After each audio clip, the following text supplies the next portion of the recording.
ऐसा माना जाता है कि हमारा जो खाना है वो जिम्मेदार है बहुत तरह के कैंसर्स के लिए। जो हेवी मीट ईटर्स होते हैं उनको आंत का कैंसर यानी कोलोन कैंसर होने का चांस होता है। डाइट, सॉफ्ट ड्रिंक्स, क्या उनसे भी कैंसर होने का खतरा है?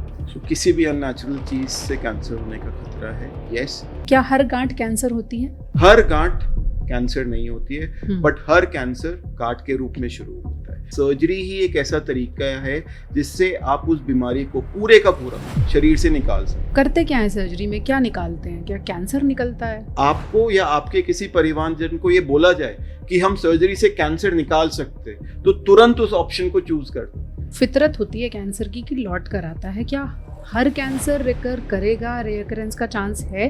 बट वो फितरत कितनी अग्रेसिव है, जब तक आप उसकी बायोप्सी नहीं करोगे तब तक नहीं पता चलेगा कि वो किस तरीके का कैंसर है। कौन सी कैंसर की सर्जरी होती है जो बहुत मुश्किल होती है? जो खून की नसों के पास होते हैं वो सबसे मुश्किल होते हैं। तो जो लोग शराब और सिगरेट पीते हैं वो कैंसर के साथ आपके पास आएंगे, आपके लिए चैलेंजिंग है?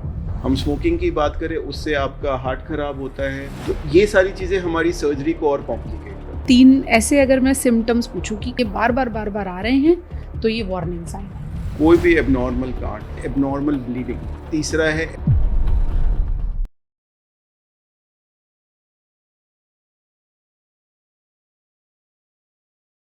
एक बार कैंसर हो गया तो उसके बाद हर कैंसर का मतलब डेथ वारंट नहीं होता। डॉक्टर्स भी और मेडिकल साइंस की पूरी रिसर्च भी इसी कोशिश में लगी है कि कैंसर के आगे भी जीत हो, लंबी जिंदगी हो और वो जिंदगी सेहतमंद हो, कम से कम मुश्किलों से भरी हो, कम से कम ये तो तय किया जा सके।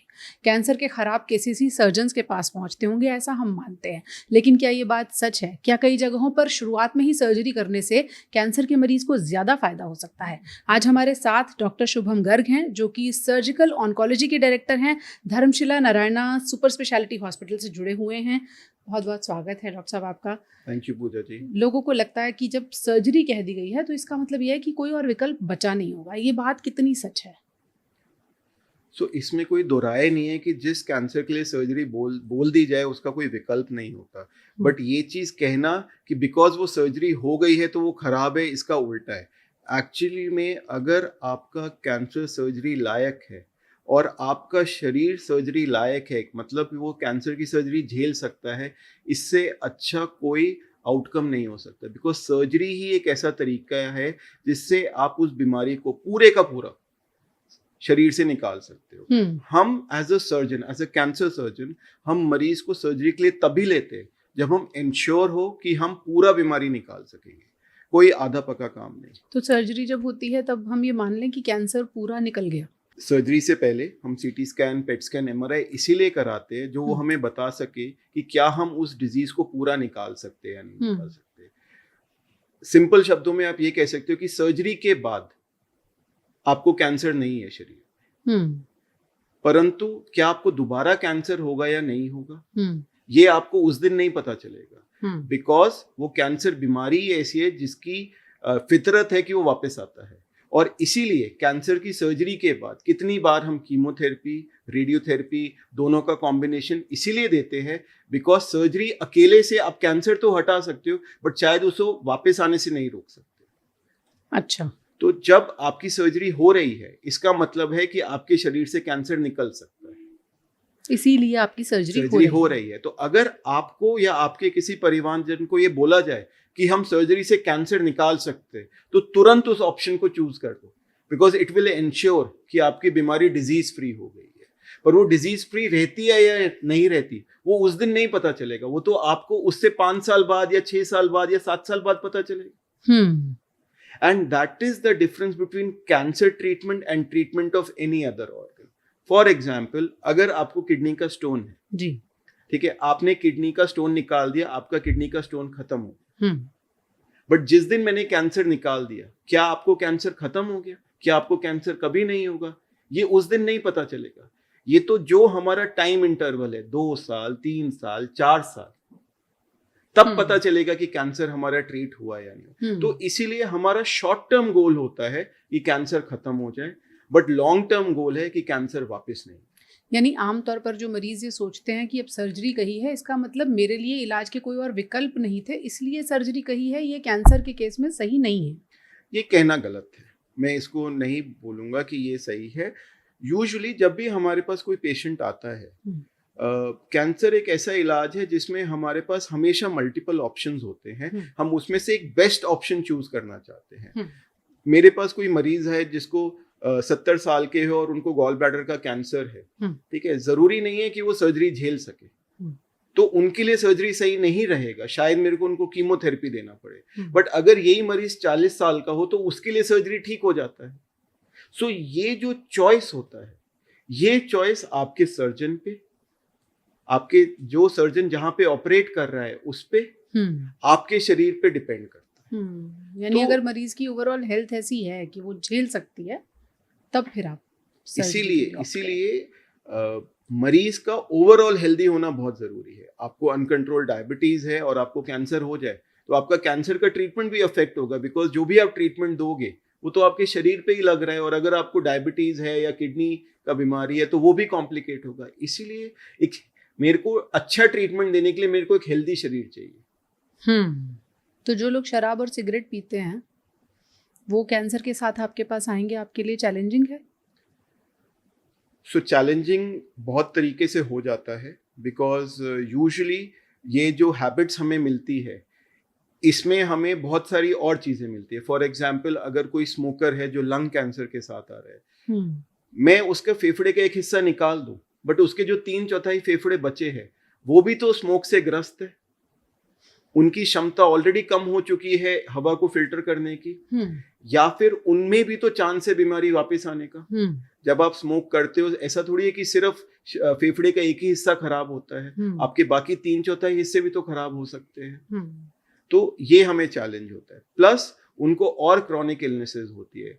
हम स्मोकिंग की बात करें, उससे आपका हार्ट खराब होता है, आपको जो वेसल्स है वो थिक हो जाती है, तो ये सारी चीजें हमारी सर्जरी को और कॉम्प्लिकेट करती है। तो ऑब्वियसली जो हैबिट्स होती है जितनी अच्छी होंगी, मरीज उतना फिट होगा, उतना अच्छा आपका सर्जिकल आउटकम होगा। बट यस, जितनी कम हैबिट्स हो उतना अच्छा आपका ट्रीटमेंट हो। जैसे हम बार बार ये कह रहे हैं कि कैंसर की सर्जरी हुई तो आपने कैंसर निकाल दिया, तो करते क्या है सर्जरी में, क्या निकालते हैं? क्या कैंसर निकलता है, क्या निकलता है उसमें? सो ये डिपेंड करता है कि सर्जरी किस हिस्से की हो रही है।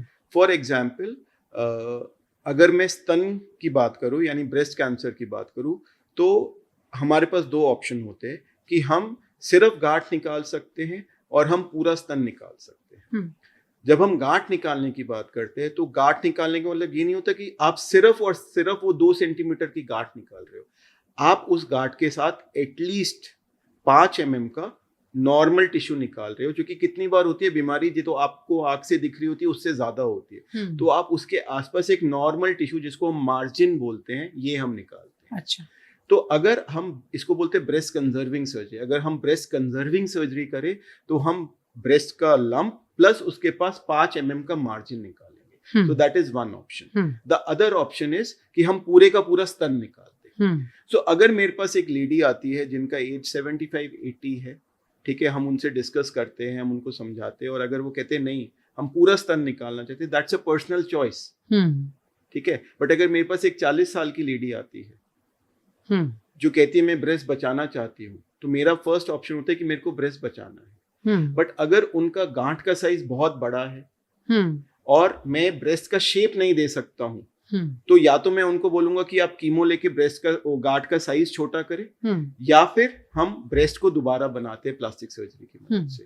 तो कोई एक आंसर नहीं है इस सवाल का कि हम सर्जरी में क्या करते हैं, बट यूजुअली हम कैंसर ग्रस्त एरिया को विद मार्जिन, जो मिनिमम 5 mm, आइडियल 1 सेंटीमीटर होना चाहिए, वो हम निकालने का कोशिश करते हैं। इसके साथ उसके लिम्फ नोड्स होते हैं जहां पे बीमारी जाने का डर होता है, वो भी हमेशा एड्रेस किए जाते हैं। तो एक सर्जरी के 2 हिस्से होंगे, जिसमें आप प्राइमरी साइट यानी जहां पे बीमारी है उसको निकालोगे, प्लस उसके ड्रेनिंग लिम्फ नोड्स आप उसको निकालते हैं। ओके, आपने कहा कि फितरत होती है कैंसर की कि लौट कर आता है। क्या हर कैंसर रिकर करेगा, रेकरेंस का चांस है, या कुछ कैंसर में चांस ज्यादा होता है, कुछ में कम होता है? जो कैंसर होता है उसके हम टाइप समझते हैं, ठीक है। एक कैंसर का स्टेज होता है और एक ग्रेड होता है। स्टेज होता है मतलब बीमारी कितनी फैली हुई है, साइज कितना है, कहाँ तक गई हुई है, ठीक है। और एक ग्रेड होता है, ग्रेड मतलब कि वो कितनी अग्रेसिव बीमारी है। स्टेज मतलब जो हम अक्सर लेमैन में सुनते हैं, स्टेज 1 2 3 4, ठीक है। तो अगर मैं बोलूं मिठाई के तौर पे, वो आपने कितने किलो मिठाई ली, 2 किलो 3 किलो 4 किलो, ये आपकी स्टेज हो गई। बट वो कितनी मीठी है, ये आपका ग्रेड हो गया। ओके। सो जितनी मीठी है, जरूरी नहीं है वो हमेशा अच्छी हो, बहुत सिकली स्वीटनिंग हो जाती है, आपको अच्छी नहीं लगती है वो चीज। तो ऐसी अगर हायर ग्रेड बीमारी होगी तो वो कम स्टेज में भी फैलने के ज्यादा चांसेस होते हैं। ओके। और अगर लो ग्रेड बीमारी होगी तो कितनी बार होते हैं वो बड़े साइज में भी वहीं तक रिस्ट्रिक्टेड है। तो इसीलिए कैंसर का फितरत है वापस आने का, बट वो फितरत कितनी अग्रेसिव है वो आपको, जब तक आप उसकी बायोप्सी नहीं करोगे तब तक नहीं पता चलेगा कि वो किस तरीके का कैंसर है। और जब तक आप प्रॉबेबली एक स्टेज नहीं करोगे, जो हम यूजुअली पेट स्कैन समझते हैं, तब तक आपको नहीं पता चलेगा वो कितनी फैली हुई बीमारी है। पेट स्कैन ये बताता है कि किस स्टेज की बीमारी है। सो पेट स्कैन एक होल बॉडी टेस्ट है, जो एक एनाटॉमिकल और फंक्शनल टेस्ट है। सो एनाटॉमिकल मतलब वो बनावट दिखाता है शरीर की, और फंक्शनल मतलब वो बताता है कि जो हमें सूजन दिख रही है वो एबनॉर्मल है या नहीं। एनाटॉमिकल बताएगा कि वहां सूजन है, बट जो फंक्शनल है वो बताएगा वो कितनी नॉर्मल है या एबनॉर्मल है। पेट स्कैन बिकॉज वो होल बॉडी होता है, वो हमें पूरे एरिया में बता देता है कि ये एबनॉर्मल है, ये एबनॉर्मल है, ये एबनॉर्मल है। अब ये जो डॉक्टर वो पेट स्कैन पढ़ रहा होता है, उनकी इंटरप्रिटेशन है कि ये आपकी बीमारी से लिंक है या नहीं। तो काफी हद तक पेट स्कैन हमें स्टेजिंग का आइडिया दे देती है, और इसीलिए आजकल ऑलमोस्ट हर कैंसर में हम पेट स्कैन सर्जरी से पहले करा रहे हैं, और फॉलो अप में, यानी जब ट्रीटमेंट हो जाता है तब एक ड्यूरेशन पे, किसी में 6 महीने में, किसी में साल में, किसी में 2 साल में, हम एज अ फॉलो अप कराते हैं कि ये बीमारी वापस तो नहीं आ रही। ओके। तो ग्रेड का पता कैसे चलता है? तो मैम ग्रेड का पता बायोप्सी से चलता है। जब तक आप, मैं मिठाई का दोबारा एग्जाम, जब तक आप उसे चखोगे नहीं, आपको नहीं पता चलेगा कि वो कितनी अच्छी है। देखने में सब एक जैसी लगती है, तो वो ग्रेड जब हम बायोप्सी करते हैं, उसका स्लाइड बनाते हैं, उसको माइक्रोस्कोप में देखते हैं, तब हमें पता चलता है कि वो कितनी अग्रेसिव या कितनी हाई ग्रेड की बीमारी है। ओके। ये तो ग्रेड्स की बात हुई, थोड़ी हम मेडिकल भाषा में चले गए। आसान भाषा में हम अक्सर लोगों को देखते हैं, उन्हें बहुत सारे लोग सलाह देते हैं बायोप्सी मत करवाना, बायोप्सी करवाओगे तो वो कैंसर तुम्हारा फैल जाएगा। तो ये बात कितनी सच है, और आपको कितना अपनी डे टू डे प्रैक्टिस में ये चैलेंज आ रहा है? सो हमने ऐसा नहीं देखा है कि बायोप्सी के बाद बीमारी बढ़ जाती है, बट हमने हर मरीज से सुना है कि बायोप्सी कराइए और तब से बीमारी बढ़ रही है। मैं फिर से आपको एग्जाम्पल देता हूँ। जब तक आपने अमेजन में कोई पार्सल ऑर्डर नहीं किया होता, आपको उसका वेट नहीं होता है। बट जिस दिन आपने ऑर्डर कर दिया और जिस दिन आपने पे कर दिया, उसके बाद आप फोन देखते रहते हो कि वो कब डिलीवर हो रहा है। एक भी दिन ज्यादा होता है, आपको लगता है टाइम ज्यादा हो गया। सेम, जब तक आपको छाती में वो 3 सेंटीमीटर की गांठ थी, तब तक आपको नहीं पता होता कि वो गांठ है।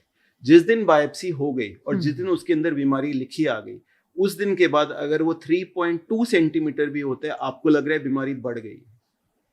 So it is a mental thing कि हमारी बायोप्सी के बाद बीमारी बढ़ जाती है। बट जब तक आप बायोप्सी करोगे नहीं, आपको बीमारी का टाइप नहीं पता चलेगा। पर क्या ये बात सच, बायोप्सी करने से बीमारी फैल जाती है? नहीं मैम, बिल्कुल नहीं। कि चीरा लगाया, वो सब बाहर आ गया, ऐसा लेमैन भाषा मैं में आपकी बात समझ रहा हूँ। हम हर मरीज पूछते हैं हमसे, और हम हर मरीज को यही समझाते हैं कि ऐसा नहीं है कि वो मधुमक्खी का छत्ता है या कोई गुब्बारा है कि उसके अंदर आपने नीडल डाल दी तो वो एकदम से फैल जाएगा। ऐसा नहीं होता है। बट अगर आप बायोप्सी करा के रिपोर्ट आके महीने भर कुछ नहीं करोगे तो बीमारी बढ़ेगी।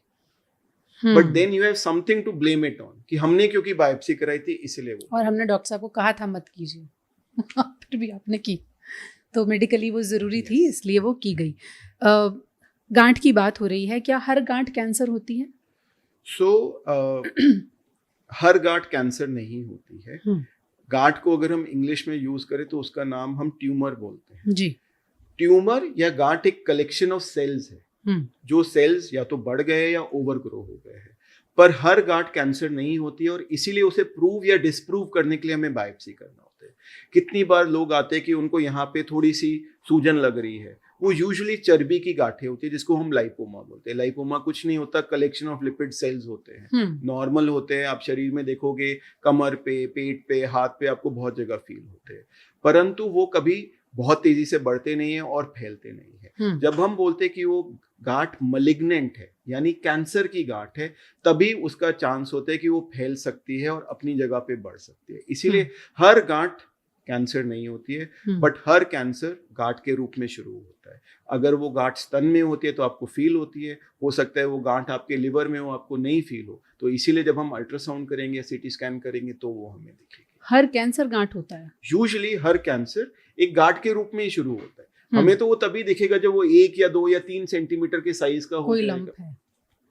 ओके, और कैंसर शरीर के किसी भी हिस्से में हो सकता है? सो मैम, कैंसर सेल में चालू होता है। हमारा सेल शरीर से बना हुआ है, इसीलिए वो किसी भी हिस्से में हो सकता है। हमने नाखून का भी कैंसर देखा हुआ है। अच्छा। हमने बालों का भी कैंसर देखा हुआ है। बालों का कैंसर यहाँ लटकेगा नहीं, बट जहाँ जड़ होती है वहां पे शुरू होगा। नाखून का कैंसर आपको यहाँ नहीं दिखाई देगा, बट जहां से नाखून शुरू हो रहा है उसके टिप पे दिखाई देगा। नेल्स में भी कैंसर हो जाता है? नहीं ma'am, nails, what are nails? Nails are dead cells. तो कहीं से तो शुरू हो रहे हैं। तो नेल बेड पे कैंसर हो सकता है। ओके, बायोप्सी करते कैसे? सो बायोप्सी एक टुकड़े की जांच है जिसमें आप जो सबसे इजीली एक्सेसिबल एरिया है वहां से आप एक टुकड़ा लेते हो।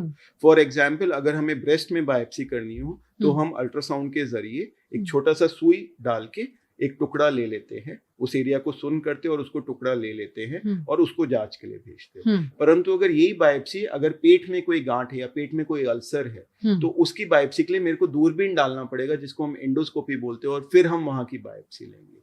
यही बायोप्सी जब आपको पेशाब के रास्ते में यानी ब्लैडर में होती है तब आपको नीचे से दूरबीन डाल के लेना पड़ता है। तो बायोप्सी का मतलब है एक छोटा सा टुकड़ा लेना। वो टुकड़ा आप कैसे ले पाते हो, कितनी बार आप एक एंडोस्कोपी करके लेते हो, कितनी बार आप उसमें कट लगा के लेते हो, कितनी बार आपको सर्जरी करके टुकड़ा निकालना पड़ता है, क्योंकि वहां तक पहुंचना ही मुश्किल होता है। अच्छा, कोई ऐसा टूल नहीं है जो आपको वहां तक पहुंचा सके। ऐसा माना जाता है कि खाने जो आज हमारा जो खाना है वो जिम्मेदार है बहुत तरह के कैंसर्स के लिए। तो क्या हम डिफाइन कर सकते हैं कि ये खाने कैंसरकारी हो सकते हैं? सो बहुत मुश्किल है उन खानों को चूज करना जो हम बोले कि इसकी वजह से कैंसर हुआ। बट जितना लिटरेचर हमारे पास अवेलेबल है उसमें जो हेवी मीट ईटर्स होते हैं उनको आंत का कैंसर यानी कोलोन कैंसर होने का चांसेस होते हैं। जो लोग बहुत ज्यादा स्मोक्ड या बारबेक्यू फूड खाते हैं उनको स्टमक कैंसर होने का चांसेस है। जो लोग बहुत ज्यादा ओबीज होते हैं उनको ब्रेस्ट कैंसर, आंत का कैंसर, बच्चेदानी का कैंसर होने का है। अब ओबेसिटी अगर हम सोचे कि फूड से होती है तो yes, food is a factor. Obesity अगर हम लैक ऑफ एक्सरसाइज से समझे तो yes, lack of exercise is a factor. But हम ये नहीं बोल सकते कि क्योंकि हमने ये खाया है इसीलिए ये बीमारी हो गई। तो आप इसका एक रिलेशन निकाल सकते हो, कॉजेशन नहीं कह सकते। कॉजेशन होता है ये किया इसकी वजह से हुआ, रिलेशन होता है ये ज्यादा करते थे इस वजह से उनको हुआ। तो it is not a cause, it can be a relation, but it is not a direct cause कि हमने ये खाया उसकी वजह से ये कैंसर हो गया। ये सवाल मैंने इसलिए पूछा कि जब हम रिसर्चेस पढ़ते हैं तो उसमें लिखा होता है दैट दिस फूड और दिस आइटम में बी पॉसिबली कार्सिनोजेनिक। अब वो पॉसिबली एक ऐसा शब्द है ना जिसको डिफाइन करना बड़ा मुश्किल है। खास तौर पर हमने आर्टिफिशियल स्वीटनर्स के केस में एक रिसर्च पढ़ी कि आर्टिफिशियल स्वीटनर्स के कुछ प्रकार हैं जो कार्सिनोजेनिक हो सकते हैं। आप क्या मानते हैं?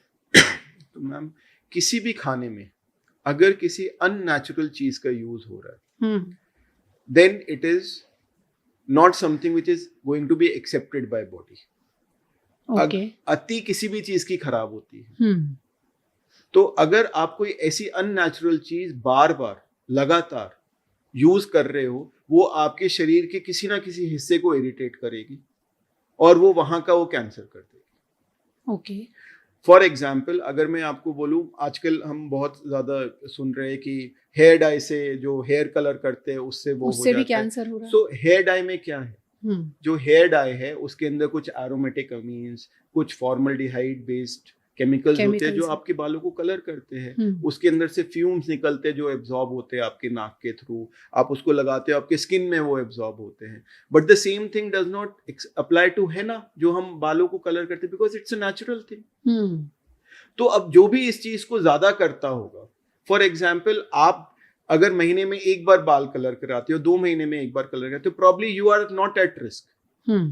बट जो पेशेवर लोग हैं जो रोज इसको लगाते हैं, सो अ हेयर ड्रेसर वो इस पे रिस्क पे ज्यादा होगा, बिकॉज वो तो रोज ये दिन के 4 जनों को लगा रहा है, क्योंकि उसका एक्सपोजर उसका एक्सपोजर है। तो it is also a matter of exposure. तो इसीलिए मैं बोल रहा हूँ कि जरूरी नहीं है कि हम उस फूड स्टफ को या उस केमिकल को हम बोले वो उसी से कैंसर हुआ होगा, बट अगर आप उस चीज को बार बार इनहेल कर रहे हो, यूज कर रहे हो, तो वो कार्सिनोजेनिक हो सकता है आपके लिए। आपने एक शब्द इस्तेमाल किया कि अननेचुरल है अगर कोई चीज़, तो अब यहाँ पे बात आती है पैकेज्ड फूड की। उसमें प्रिजर्वेटिव्स भी होते हैं, उसमें केमिकल्स भी पॉसिबली हो सकते हैं, वी डोंट नो, लेकिन प्रिजर्वेटिव्स तो फॉर श्योर होते हैं।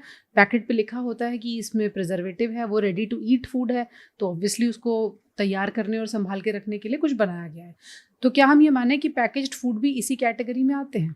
सो मेरे को किसी ने सिखाया था कि जो भी खाने की चीज एक प्लास्टिक के थैले में आती है, it is not FOOD, food नहीं है, वो GOOD, गुड्स है वो। सो कोई भी चीज जो एक प्लास्टिक के थैले में आती है, that should be avoided. Bread comes in a plastic थैला, ठीक है, इट इज जितना नेचुरल हो सकता है। आप हाई फाइबर ब्रेड ले लो, आप आटा ब्रेड ले लो, आप होल व्हीट ले लो, आपने देखा है, मतलब प्रोटीन ब्रेड ले लो, ये सब ले लो, ये सारी अवेलेबल है। प्रॉब्ली जो प्रोटीन ब्रेड है that is better than your maida bread, but still it is a bread, ठीक है। सो आप जितना कम प्रोसेस्ड फूड लोगे, आप जितना सेल्फ कुक्ड फूड लोगे, उतना बेटर होगा। यस, ये हमारी डे टू डे लाइफ में पॉसिबल नहीं है। आप मुझसे पूछो, मैं भी ऐसा नहीं हो सकता है कि मैं आई एक्सपेक्ट कि मैं रोज फ्रेश फूड खा रहा हूँ। हम भी सुबह का बना के रात को खाते हैं, फ्रिज में रखते हैं, ठीक है, बट इट इज जितना आप कम कर सकते हो। अगर आपके पास एक हेल्दी ऑप्शन है, आपको वो लेना चाहिए, ठीक है, बट हेल्दी ऑप्शन लेने के लिए आपके पास एक हेल्दी ऑप्शन अवेलेबल होना चाहिए, आपको पता होना चाहिए। Then you should be sensitised कि हम अपने टेस्ट के स्लेव होते हैं, हम अपने जबान के गुलाम होते हैं कि हमें जो चीज अच्छी लगती है, और आप अच्छी चीज देखोगे पैकेट में ही आती है, जो टेस्टी चीज होती है, क्योंकि उसमें सॉल्ट कंटेंट हाई है, ऑयल्स अच्छे तरह से डाले गए हैं, मसाला बहुत अच्छा है। घर में हम ऐसा नहीं करते। You are giving all the answers. घर में हम ऐसा नहीं करते फिर, लेकिन करें क्या फिर? पैकेज्ड फूड से कितनी दूरी बनाएं? जितनी अलाउएबल दूरी है, जितनी अलाउएबल। मैंने आपको बोला आज के डे में इट इज नॉट पॉसिबल कि आप उसे अवॉइड कर सके। मुझसे बहुत लोग पूछते हैं माइक्रोवेव से हो सकते हैं, मेरे को नहीं पता हो सकता है, बट क्या हम जितना अवॉइड करें उतना करना चाहिए, बट कितनी बार नहीं कर सकते हो आप अवॉइड, ठीक है। आप लोग कहते हैं प्लास्टिक के कप में चाय नहीं पीनी चाहिए, नहीं पीनी चाहिए, बट आप कितना अवॉइड कर सकते हो, कीजिए। आप you carry your own cup, ceramic cup लेके चलो। When you are at your work place, वहां से चाय आती है, मत मंगवाओ चाय, सेंड योर थर्मस उसमें। तो ये छोटी छोटी चीजें करके मुझे नहीं पता इससे फर्क पड़ेगा या नहीं पड़ेगा। चाय तो डॉक्टर साहब प्लास्टिक के पाउच में लेके आते हैं लोग मैम, और वो प्लास्टिक लीच करता दिखता है क्योंकि वो गल जाता आने तक। मैम मैं यही बता रहा हूँ, मैं उस जने की गलती नहीं समझता, मैं उसकी मजबूरी समझता हूँ कि वो बेचारे को फ्रेश चाय बनी हुई नहीं मिल रही है, उस बेचारे को ही हैज टू सेंड समबडी और ब्रिंग समबडी। तो मैं उस बेचारे को गलती नहीं बोलता हूँ कि तू ऐसा क्यों कर रहा है, मैं उसको सिखाना चाहता हूँ कि ऐसा मत कर। I don't want two point out that this is your mistake, क्योंकि ये प्रोबेबली समाज, भाई उसको क्यों प्लास्टिक की थैली में लाने को मिल रहा है, उसको उसकी कंपनी, उसका मालिक, उसका जो भी बंदा है, उसको ब्रेक नहीं दे रहे कि वो जाके चाय ले ले, या वो उस बेचारे की आर्थिक स्थिति इतनी अच्छी नहीं है कि वो 2 मिनट का ब्रेक ले ले। They want to maximise their productive time, ठीक है। तो मैं वही बोल रहा हूँ, मैं उसको ब्लेम नहीं करना चाहता। I want to teach him that don't do it. Instead of plastic के तुम अपना कप भेज दो, एक थर्मस रखो। थर्मस, आदतें बदलने की भी तो बात है ना, आदतें बदलनी है, बट मेरे को नहीं पता उसकी आर्थिक स्थिति है या नहीं थर्मस लेने की। मैं सिर्फ उसको सिखाना चाहता हूँ, मैं उसको गलती नहीं बताना चाहता। गलती बताना बहुत आसान है, राइट। डाइट वाली जो सॉफ्ट ड्रिंक्स थी उनको लेकर भी रिसर्च आई, क्योंकि उसमें भी आर्टिफिशियल स्वीटनर्स का इस्तेमाल हो रहा है। तो वो ये कहा गया कि डाइट सॉफ्ट ड्रिंक्स जो है, नाम नहीं ले रही हूँ मैं, क्या उनसे भी कैंसर होने का खतरा है? किसी भी अननेचुरल चीज से कैंसर होने का खतरा है। यस, अगर हम डाइट सॉफ्ट ड्रिंक्स लेते हैं तो उसमें हम मानते हैं शुगर कंटेंट कम होगा, बट उसको फिर से स्वीटन करने के लिए कुछ ना कुछ अननेचुरल चीज का यूज किया हुआ है। एंड जो सॉफ्ट ड्रिंक्स है उसमें सिर्फ sweetener is not the only problem, जो उसको एसिडिक बनाने के लिए, all of these things are acidic in nature, तभी तो उसमें ऐसा गैस निकलता है, एफरवेसेंट होता है, आपको जो टंग पे टिंगलिंग होती है जिसकी वजह से स्टिमुलस मिलता है, उसमें कैफीन होता है। तो ये सारी चीजें अगेन नेचुरल नहीं है।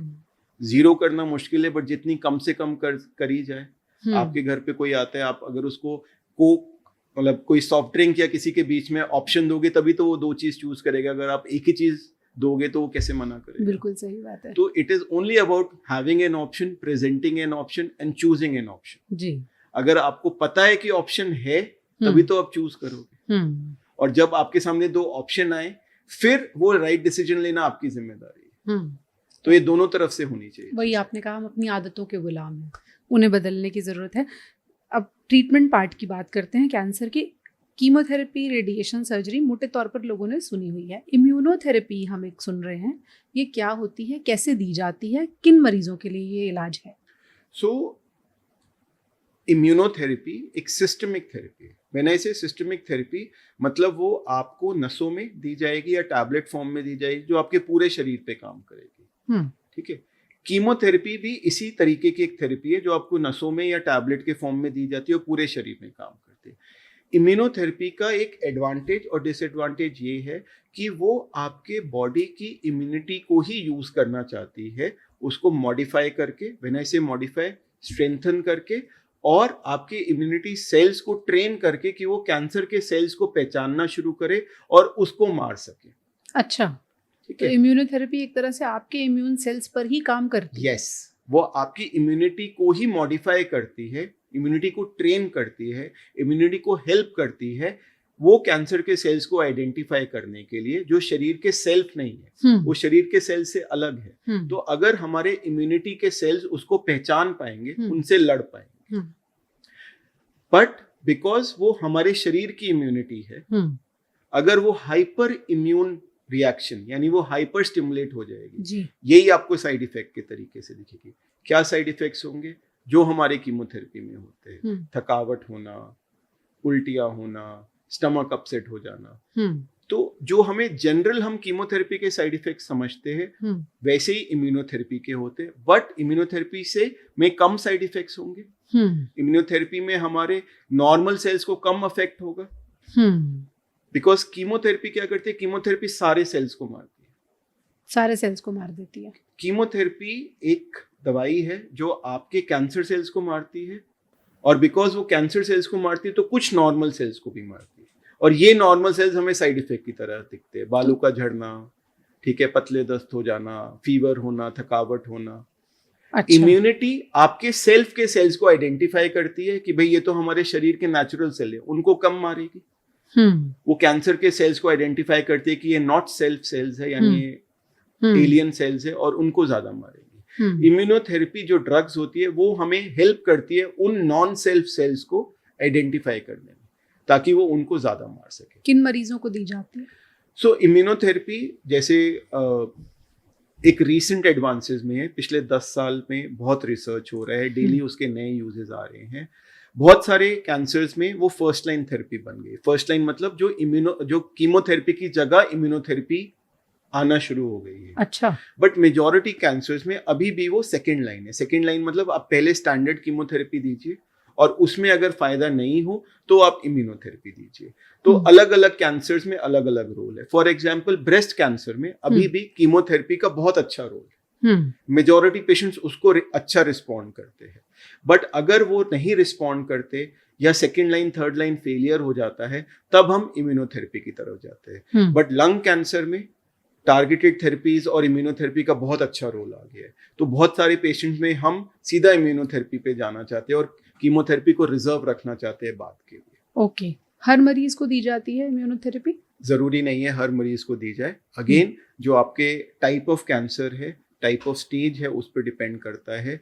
जो इम्यूनोथेरेपी का स्पेसिफिक टेस्ट भी लगवाते हैं कि जो आपका कैंसर है, और अगेन ये बायोप्सी पे होता है कि जो हमने टुकड़ा निकाला है उसमें क्या वो इम्यूनोथेरेपी काम करने वाली है, क्या उसमें वो रिसेप्टर्स है, क्या हम उसको मॉडिफाई कर सकते हैं या नहीं कर सकते, और तभी वो इम्यूनोथेरेपी दी जाती है।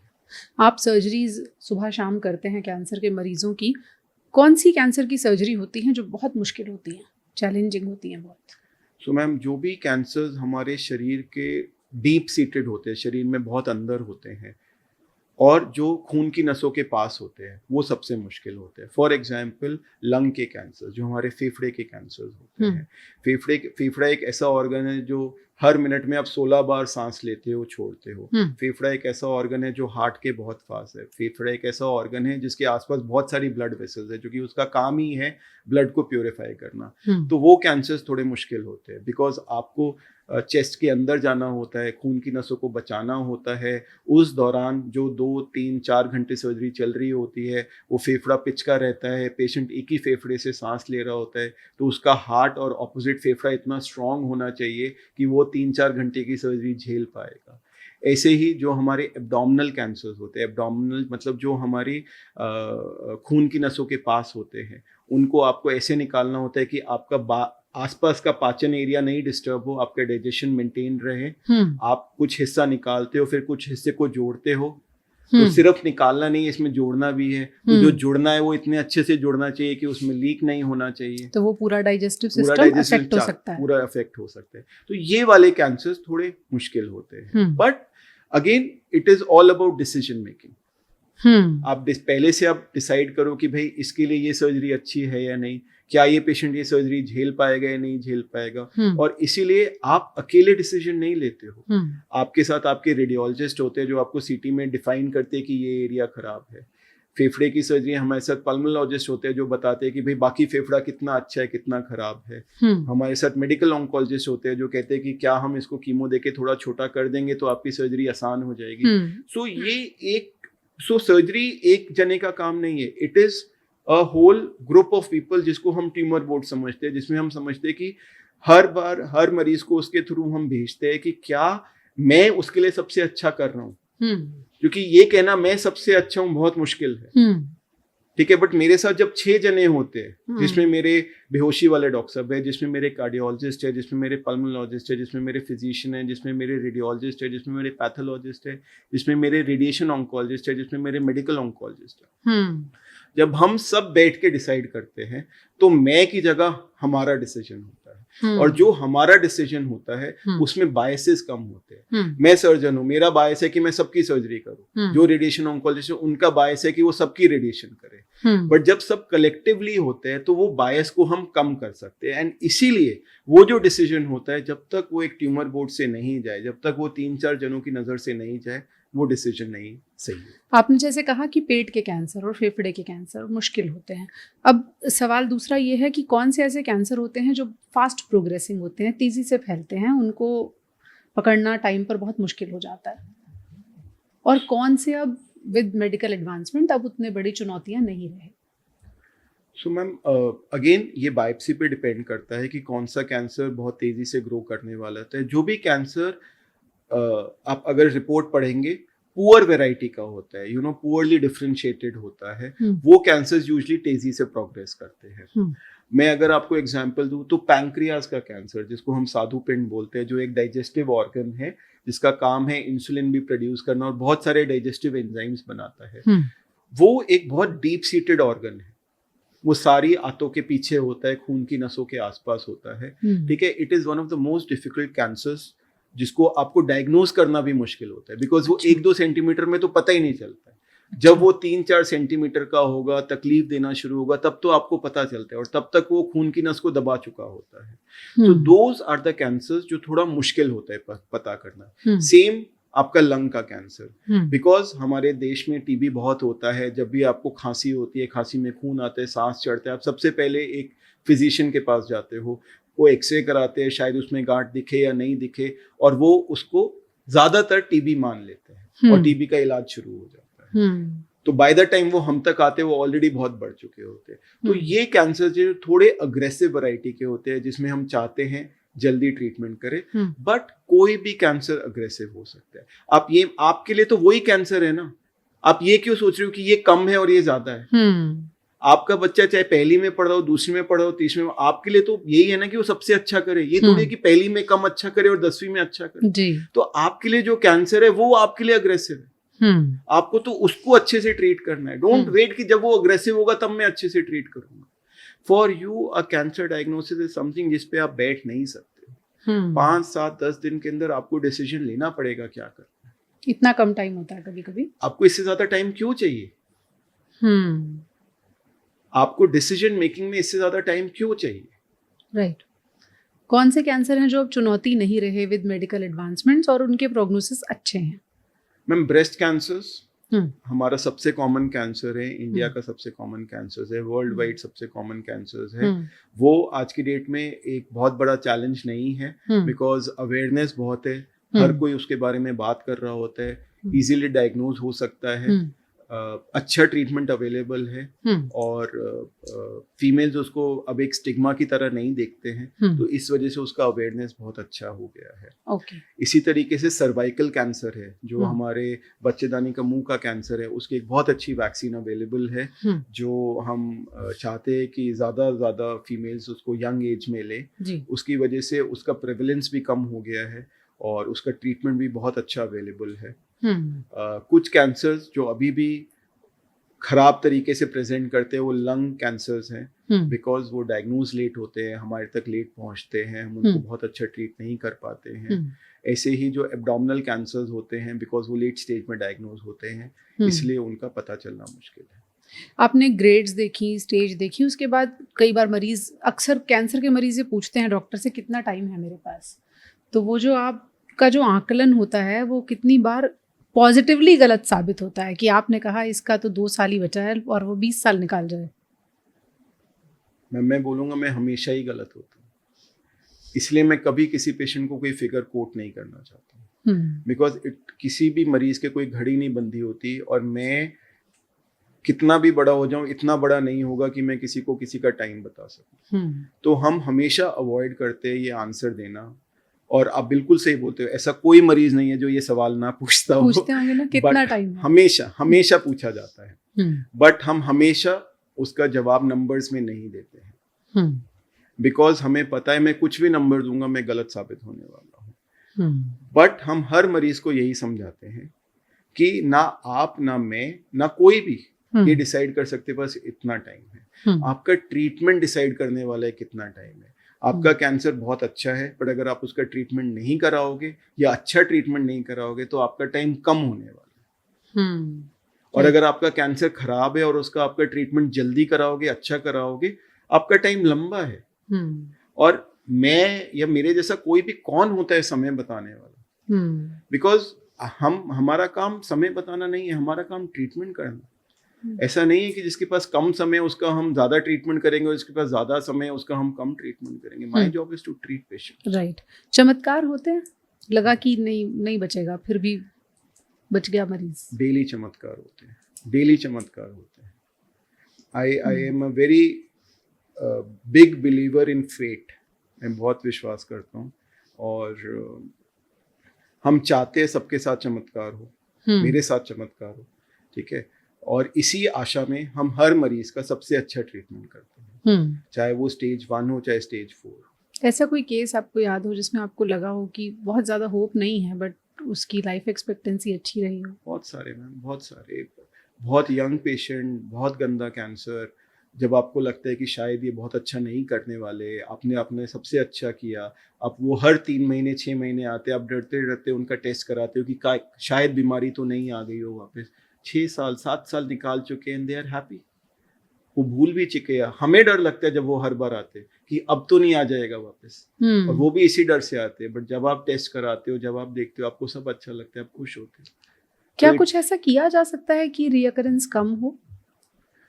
सो मैम, रिकरेंस कम करने के लिए सबसे इम्पोर्टेंट चीज है कि बीमारी को हम जल्दी पकड़े। जितनी कम स्टेज में पकड़ोगे उतना कम उसका इलाज होगा। कैंसर तो लेट ही पकड़ में आता है, ऐसा सुनते हैं। ऐसा नहीं है मैम, ये मैं फिर से बता रहा हूँ कि न्यूज़पेपर्स और इस सब में बुरी चीजें ही ज्यादा आती है, और वो बुरी चीजें है कि वो लेट स्टेज में पकड़ा जाता है। अच्छा। बट जल्दी भी पकड़ा जाता है और वो पेशेंट बहुत अच्छा करते हैं।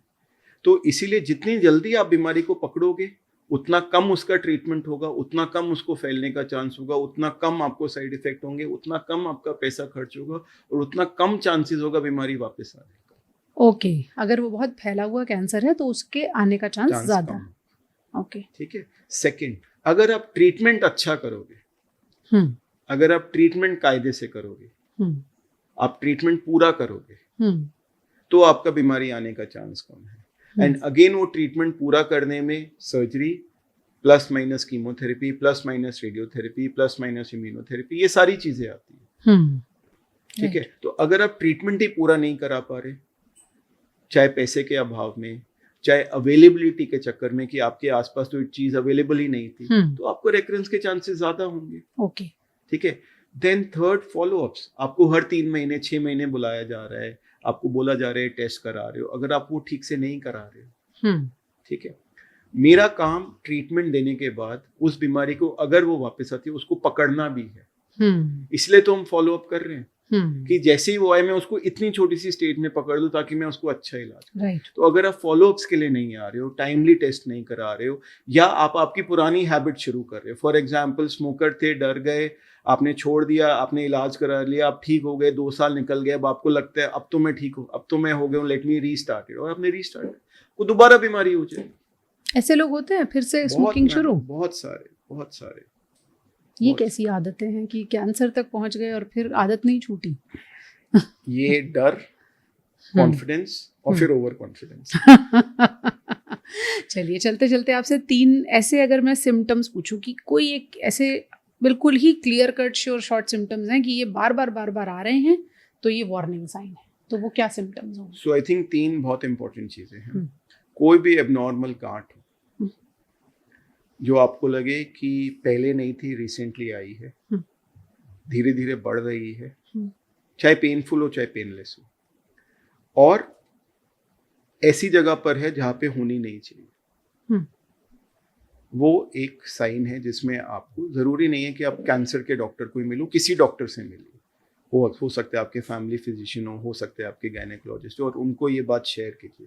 Late them do their testing. ठीक है। तो कोई भी एबनॉर्मल लंप ब्रेस्ट में होगा तो वो आपको एज अ गांठ फील होगा।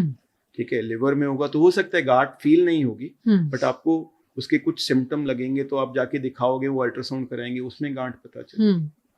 ऐसी एक साइन है एबनॉर्मल ब्लीडिंग। आपके खांसी में ब्लड आ रहा है, आपकी थूक में ब्लड आ रहा है, आपकी वॉमिटिंग में ब्लड आ रहा है, आपके नाक से ब्लड आ रहा है, आपके यूरिन से ब्लड आ रहा है, आपके लेट्रिन में ब्लड आ रहा है, आपके पीरियड्स बहुत ज़्यादा हेवी हो रहे हैं या बंद हो चुके हैं और अब अचानक शुरू हो गए हैं। It is not normal, it is something significant, and again you should go to your doctor. Let them do that testing. कहने दीजिए उनको कुछ नहीं है, कहने दीजिए उनको कि ये टेस्ट करना है, कहने दीजिए उनको कि आपको इनसे मिलना है, आप अपने तक नहीं रखोगे उस चीज। राइट। एंड तीसरा है abnormal pain. Abnormal pain for example, सबको रात को कमर दर्द होता है, पूरा दिन काम करेंगे, खड़े रहेंगे, इधर जाएंगे उधर जाएंगे, सबको दर्द होता है, हमें भी दर्द होता है। आप सोते हो, आप सुबह उठते हो, आप ठीक होते हो। बट अगर आपको सुबह उठ के दर्द हो रहा है, आप सुबह उठे तो भी दर्द हो रहा है, लेट के दर्द बढ़ रहा है, ठीक नहीं हो रहा है, then it is not something जो आप यूजुअल सिम्टम से एक्सप्लेन कर सकते हो। आपको पेट में दर्द हो रहा है, आपने बाहर का कुछ खाया है, आप 2 दिन में ठीक हो जाते हैं, एक्सेप्टेबल। बट अगर दर्द है जो लगातार हो रहा है, खाने से कोई रिलेशन नहीं है, साथ में आपको उल्टी हो रहा है, पेट फूल रहा है, don't keep it to yourself. Simple सी चीज है, आपको आपके शरीर की सुननी है। आपका शरीर आपको आवाज देता है, आप सुनते हो। आप नहीं सुनते हो, आप लेट करते हो, डिले करते हो, आपकी प्रायोरिटीज दूसरी होती है, बीमारी बढ़ती है। जब आपको शरीर आवाज दे, उसकी सुनो, टेस्ट कराओ। टेस्ट कराने से मत घबराओ। हमारे पास most of the time patient आते हैं, टेस्ट नहीं कराया, टेस्ट कराया नेगेटिव आ गया। जब तक आप टेस्ट कराओगे नहीं, आपको कैसे पता है पॉजिटिव है या नेगेटिव है? टेस्ट नेगेटिव आता है, खुश रहो नेगेटिव आया। ज्यादातर मरीज दुखी होते हैं, पैसे लगे टेस्ट में, कुछ नहीं निकला। आप निकलवाना चाहते थे, इमेजिन। राइट। तो कई बार जो डायग्नोस्टिक टेस्ट होते हैं, प्रिवेंटिव हेल्थ चेकअप्स होते हैं, ये सिर्फ फैशन स्टेटमेंट या फिर फिजूल खर्ची नहीं होते।